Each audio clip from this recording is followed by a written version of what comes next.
తిరుపతి జిల్లాలో ఉన్నటువంటి ప్రజాప్రతినిధులు ముఖ్యంగా మా ఎమ్మెల్యేలందరూ అలాగే గౌరవ కలెక్టర్ గారు, జాయింట్ కలెక్టర్ గారు, మా కమిషనర్ గారు, ఇతర అధికారులందరూ కూడా తిరుపతి జరుగుతున్నటువంటి కార్యక్రమాలు అభివృద్ధి అలాగే గ్రీవెన్స్ పైన అలాగే రాబోయే సమ్మర్ యాక్షన్ ప్లాన్ కూడా ఈరోజు చర్చించడం జరిగింది.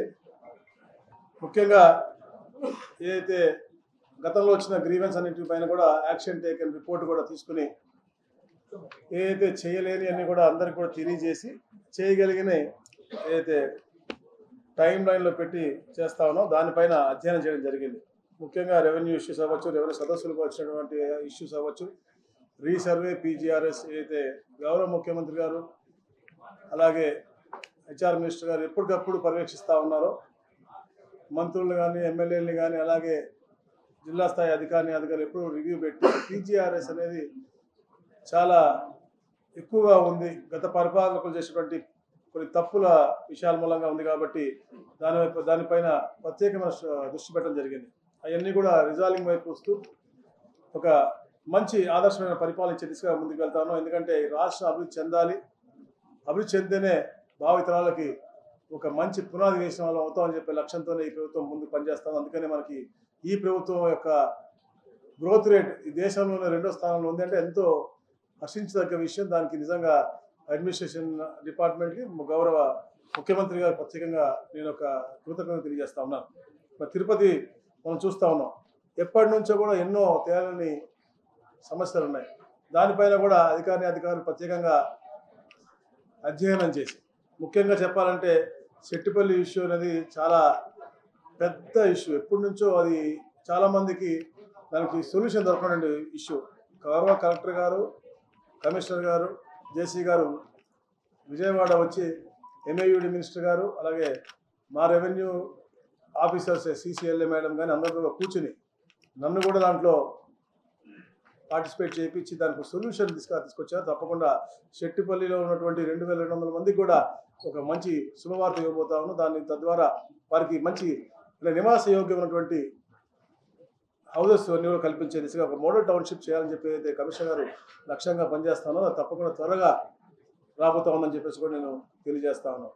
అలాగే ఏదైతే అభివృద్ధికి ఇప్పుడు కూడా గౌరవ ముఖ్యమంత్రి గారు ఒక పాజిటివ్ మోడ్లో పోతారు. దాంట్లో మనకు కనపడే శ్రీ సిటీ, ఇక్కడ శ్రీ సిటీలో కూడా నూతనంగా సెకండ్ ఫేజ్ కింద 2500 ఎకరాలు కూడా ఎక్విజిషన్ పెట్టారు. దాన్ని కూడా కలెక్టర్ గారు, జేసీ గారు ప్రత్యేకంగా శ్రద్ధ పెట్టి దాన్ని పూర్తి చేస్తూ ఉన్నారు.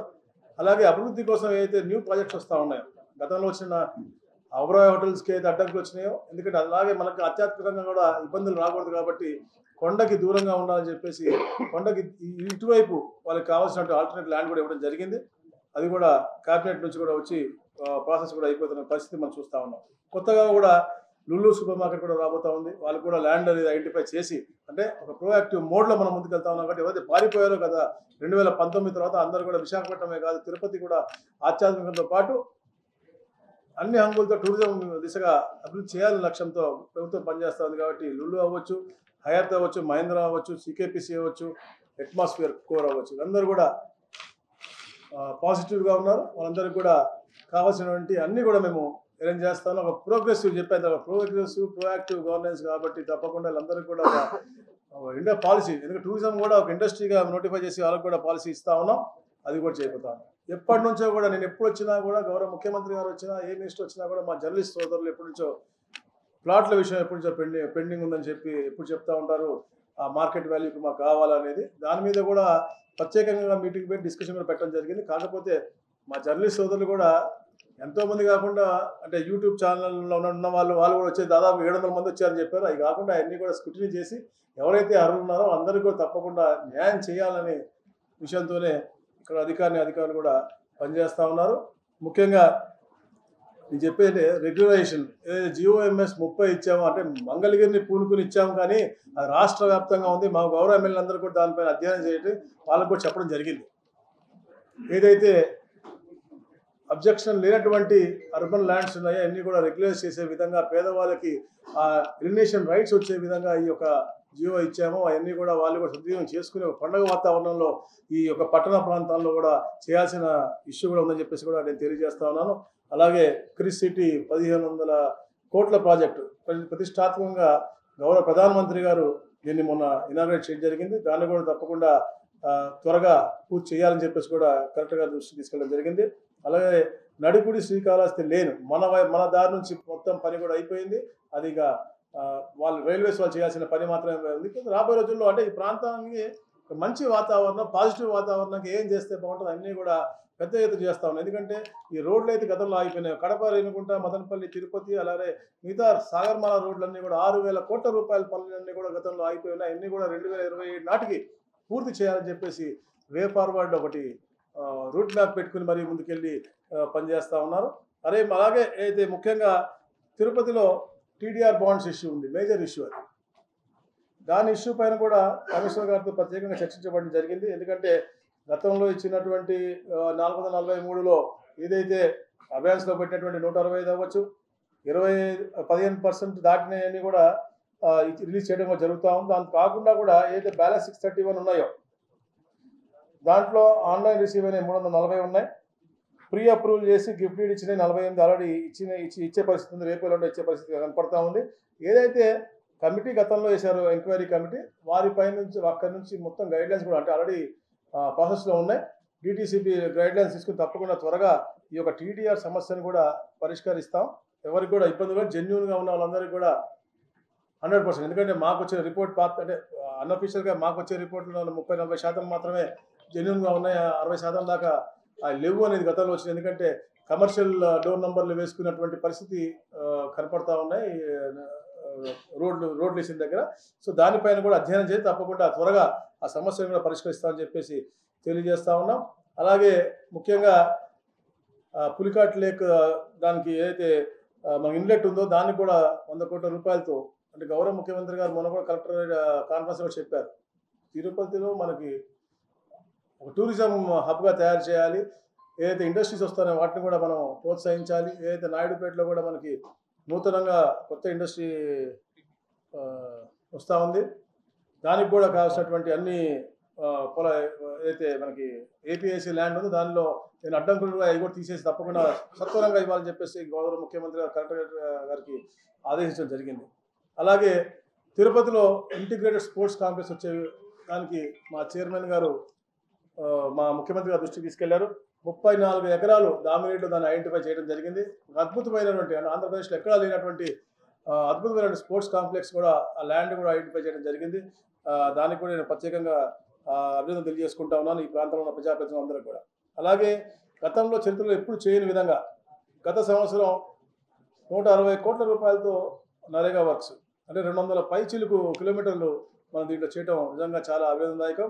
ఇంకా రాబోయే రోజులు ఎందుకంటే అది మనకి ఎట్లా అంటే మనకి ఎంత చేస్తే అంత మనకి ఇంకా ఫండ్స్ వస్తాయి కాబట్టి ఒక ప్రోయాక్టివ్ వేలో చేయాల్సిన అవసరం ఉంది. దానికి కూడా అందరం కూడా ఆఫీసర్స్తో కలిసి మనం చేయాల్సిందిగా మేము రిక్వెస్ట్ చేస్తాను. అలాగే డ్రింకింగ్ వాటర్ మేజర్ ఇష్యూ, ఎందుకంటే హీట్ వేవ్ ఎక్కువ ఉంటుందని చెప్పేసి అందరూ తెలియజేస్తూ ఉన్నారు కాబట్టి దాని మీద సమ్మర్ యాక్షన్ ప్లాన్ కూడా ప్రిపేర్ చేశారు. అన్ని మెజర్స్ తీసుకున్నారు. ఎక్కడ కూడా ఎవరికి కూడా నీటి ఎద్దడి అనేది ఈ పట్టణంలో కానీ చుట్టుపక్కల గ్రామాల్లో కానీ జిల్లాలో ఎక్కడ ఉండకూడదని చెప్పేసి ఒక సమ్మర్ యాక్షన్ ప్లాన్ కూడా తీసుకోవడం జరిగింది. అది కూడా తప్పకుండా గౌరవ కలెక్టర్ గారు చూసుకుంటారని చెప్పి కూడా తెలియజేస్తా ఉన్నాను. మరి ముఖ్యంగా ఏదైతే గౌరవ ముఖ్యమంత్రి గారు సూర్యఘర్ గురించి కూడా ప్రతి మీటింగ్లో చెప్తా ఉన్నారు. అది కూడా ప్రతి ఇంటి మీద కూడా అంటే ఎస్సీ ఎస్టీ వాళ్ళకైతే మంచి సబ్సిడీ కూడా ఇవ్వడం జరిగింది. 2 కిలోవాట్స్కి వాటికి 1,15,000 ఏదైతే అవుతుందో 60,000 గవర్నమెంట్ సబ్సిడీ ఇస్తూ ఉంది. 55,000 డిస్కాం వాళ్ళే ఇచ్చి ఏదైతే మనకి దాంట్లో నుంచి ఈల్డ్ వస్తూ ఉందో దాని నుంచి ఏదైతే ఉత్పత్తి వస్తూ ఉందో దాన్ని మనం వాడుకున్న తర్వాత మిగిలింది ఏదైతే మనం సబ్సిడీకి ఇస్తామో దాంట్లో వచ్చే రెవెన్యూని కట్ చేసుకునే విధంగా అద్భుతమైన కార్యక్రమం చేస్తాను. దాంట్లో అలాగే బీసీస్ కూడా 20,000 రూపాయలు సబ్సిడీ ఇస్తూ ఉన్నారు. 55,000 అలాగే డిస్కామ్ వాళ్ళే అరేంజ్ చేసి వాళ్ళే ఇన్స్టాల్ చేస్తారు. ఎందుకంటా ఉన్నామంటే మనం చూస్తూ ఉన్నాం చాలా ఉత్పత్తి తగ్గి చాలా కాస్ట్లీ అవుతూ ఉంది. అలాంటివి లేకుండా ఫ్రీగా ఏదైతే ప్రభుత్వం ఇస్తూ ఉందో అవన్నీ కూడా ఫ్రీగా అనుభవిస్తూ దాని నుంచి కూడా మనకి లబ్ధి పొందే విధంగా ఈ యొక్క కార్యాచరణ రూపకల్పన జరిగింది. తప్పకుండా ఎందుకంటే గౌరవ ముఖ్యమంత్రి ఎప్పుడు కూడా పాజిటివ్ విజన్తో ముందుకు వెళ్తూ ఉంటారు. గతంలో కూడా మీరు చూశారు 25 సంవత్సరాలు 30 సంవత్సరాల ముందు విజన్ 2020 అన్నారు. అప్పుడు హైటెక్ సిటీ గురించి మాట్లాడారు, ఐటీ గురించి మాట్లాడారు. ప్రతి ఒక్క కుటుంబంలోంచి కూడా ఈరోజు ఐటీ ఒక ఉద్యోగి ఉన్నారు అంటే అది ఆయన ఆ రోజు చేసిన పునాది. ఆ రోజు అందరూ కూడా ఏంద్రబాబు ఇట్లా మాట్లాడుతున్నాడు, హైటెక్ సిటీ అన్నారు, పాములు గుట్టలు తిరుగుతున్నాయి, ఇక్కడ ఏమున్నాయని చెప్పినటువంటి పరిస్థితి ఈ రోజు మనం చూస్తే హైటెక్ సిటీ దగ్గర నుంచి 50 కిలోమీటర్ అవతల కూడా మనకు అలాంటి అభివృద్ధి కనపడతా ఉంది. ఆ దిశగా అలాంటి అభివృద్ధి రాష్ట్రంలో రావాలని చెప్పి తప్పనిసరిగా ఆయన పనిచేస్తూ ఉన్నారు. దాంతోపాటు అమరావతి ఒక్కదాన్నే కాకుండా అమరావతితో పాటు అటు విశాఖపట్నం, ఇటు తిరుపతి, రాయలసీమ పలు ప్రాంతాల్లో కూడా మనకి ప్రాజెక్ట్స్ వచ్చి అభివృద్ధి వైపు ముందుకెళ్తూ ఒక విజన్ డాక్యుమెంట్ రెడీ చేసి 2047 కోసం అందరూ జీవిస్తూ ఉంటామా లేదా 2047 దాకా కాదే ఈరోజు మన ఆలోచన మన పునాది వేస్తే మన భావితరాలకి మంచి వచ్చే దిశగా ఈ 2047 అవచ్చు. అలాగే P4 కూడా బంగారు కుటుంబాలు మార్గదర్శనం అంటే ఆర్థిక సమాధులు.